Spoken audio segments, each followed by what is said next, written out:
Speech off. Hi guys, welcome back to my channel. So, I wanted to talk about one of my favorite books. I don't know if I call this a review or a comparison, but, well, let's get into it. So the book is The Secret Garden by Frances Hodgson Burnett, and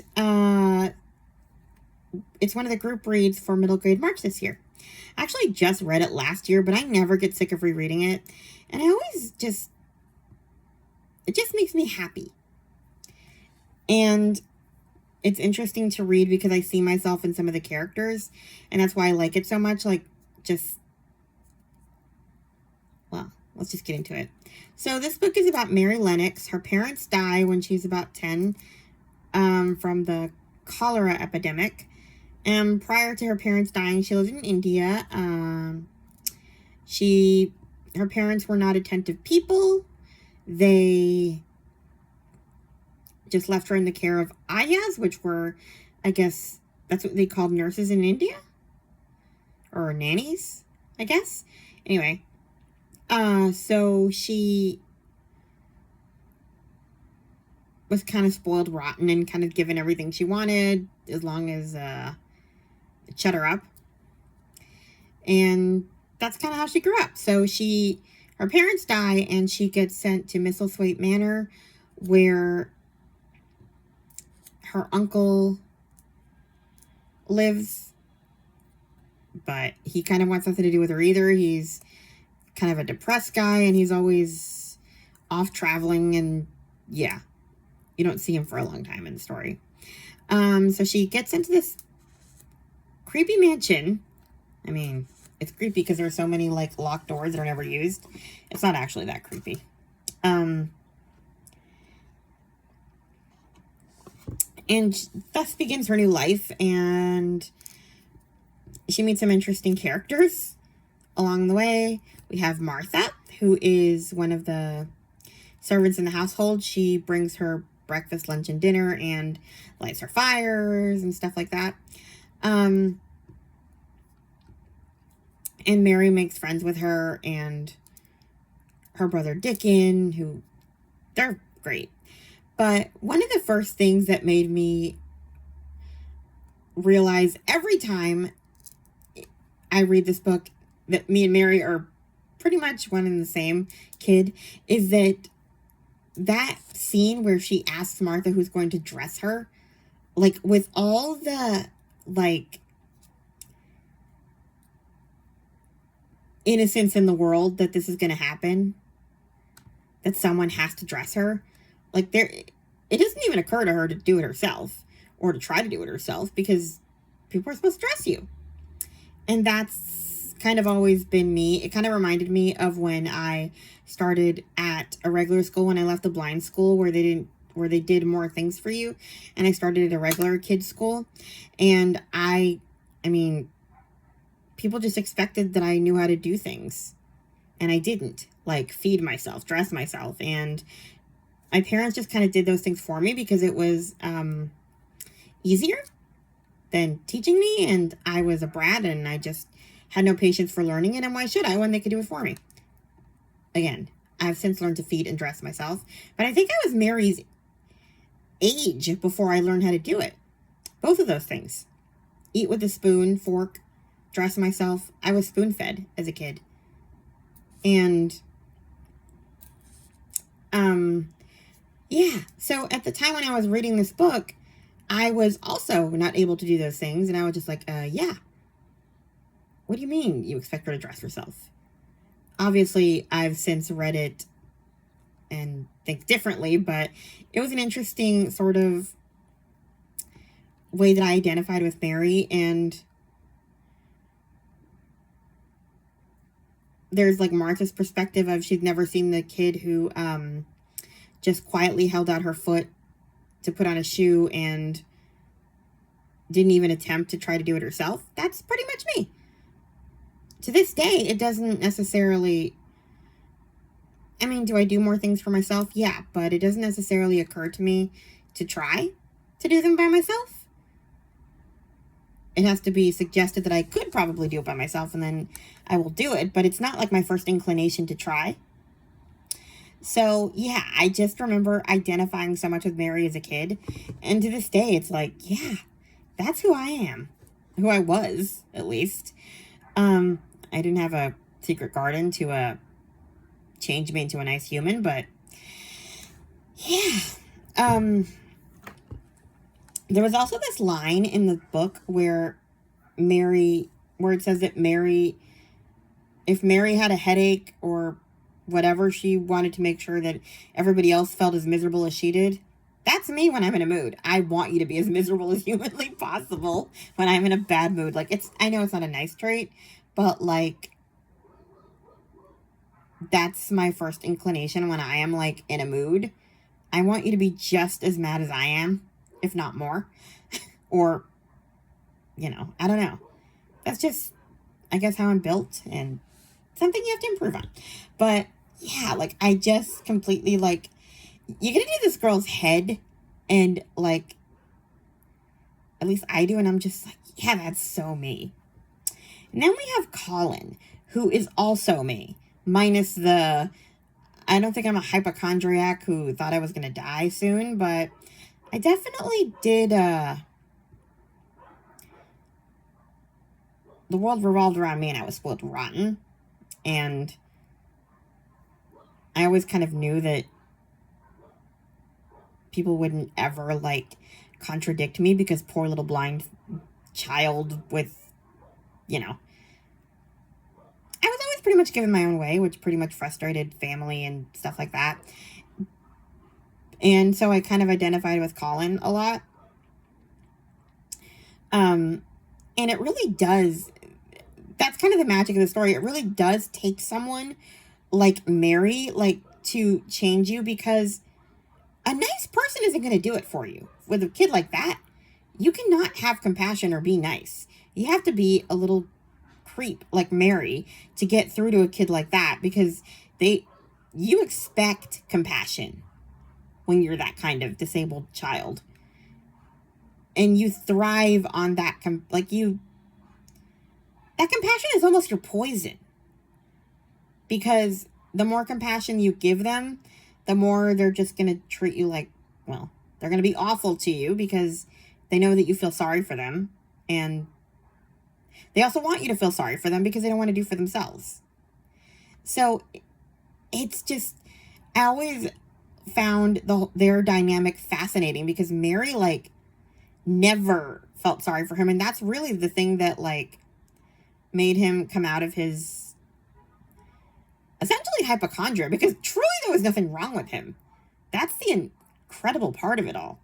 I don't think there was anything actually wrong with him. They kind of just all treated him like this pathetic little thing, and he grew up that way. And yeah, it was just, it's an interesting just storyline that I always loved. I love just the way that she changed him and the way he changed her. And because he also probably taught her compassion too, because I don't think she ever thought to care about anyone else either. Like, I think she liked Dickon, but Dickon was serving her in a sense. He was like the servant's brother. So for all intents and purposes, that wasn't necessarily an equal friend or playmate. It was like she could send him away, and, they weren't equal in status for sure. But her and Colin were like in the same house, in the same family, So it was just so different. And what I was getting at with Dickon was that, like, Dickon was doing things for her more than anything else. So a lot of it was really self-serving for her. And she wasn't thinking about anything she could do for him. But with Colin, she was able to learn to, like, put someone else's feelings above her own. Like, at the beginning of their relationship, it doesn't really show it. The book actually says that she had never thought to, like, for example, when the rain stops after they first meet, she doesn't, like, go and see Colin. It doesn't occur to her that she should ditch Dickon in the garden and her fun to go be with this sick kid that she made friends with. She was only using him, like, as the distraction, as entertainment, because she was bored and that was an interesting thing. But now that, like, the rain stopped and she could be with Dickon again in the garden, Colin can take a flying leap. Like, so I think they both learned from each other, which was really, that's my favorite part of the book. And I don't know, like, I always get this weird joy out of reading about these characters that I relate to so much, because I was a kid a lot like them.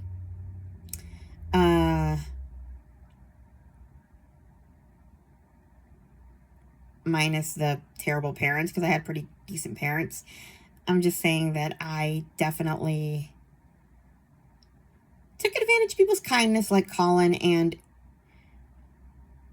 kind of enjoyed making people miserable the way Mary did. Like, I was not, my first inclination isn't always to be kind, or wasn't as a kid. So it's just an interesting kind of just storyline that you read throughout, where she changes, and at first she likes people, like, you know, she lists the people she likes, and then slowly it becomes a two-way street where she wants to do something for other people. And that's just a great journey to be on. And so, yeah, I don't know. It's just one of my favorite books. I haven't even talked about the garden of it all. I mean, it's one of those books where I don't mind description. With most other books, description just annoys me.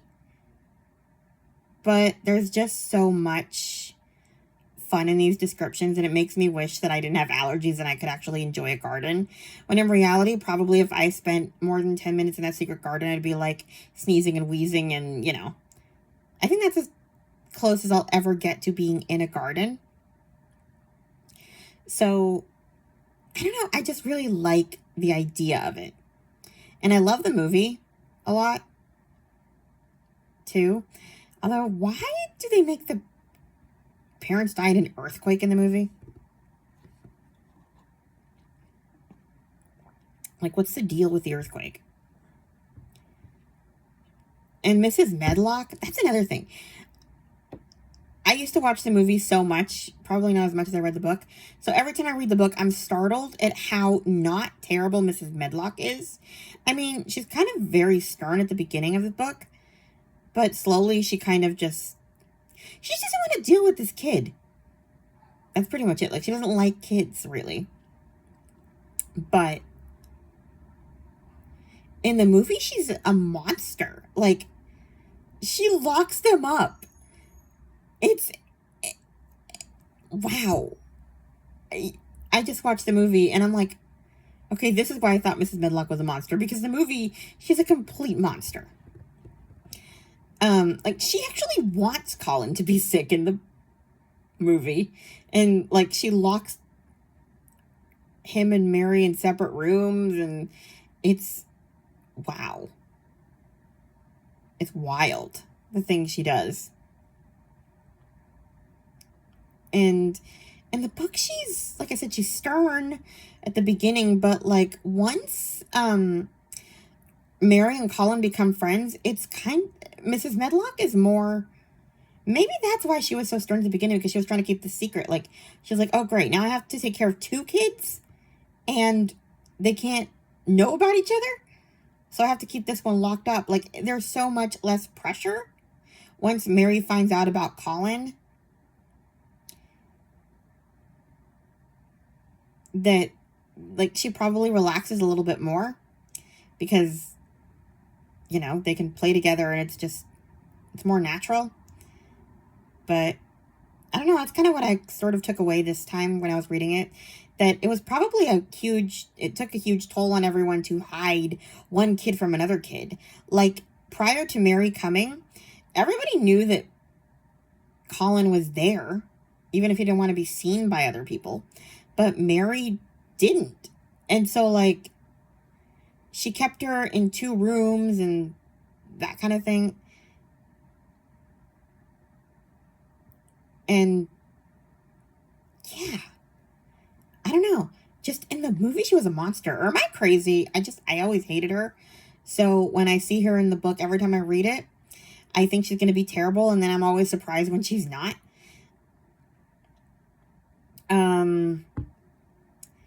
We don't really see Martha's mother in the movie. We do see her in the book. I always forget that we actually meet her because I'm so saturated with my million watches of the movie. I haven't seen the 2021. I want to, just to compare. But, yeah. I think my only complaint about the book is that we don't actually get to go to Martha's mother's cottage. We keep hearing about how Mary has permission and they have plans and we finally meet Mrs. Sowerby, but we never actually get to go to the cottage. I want to go to the cottage. I want to see her, like, become friends with all of these kids and maybe make their lives better or something like that. And Mrs. Sowerby be, like, her surrogate mother or something. Or their surrogate mother. Like, she takes care of them from afar.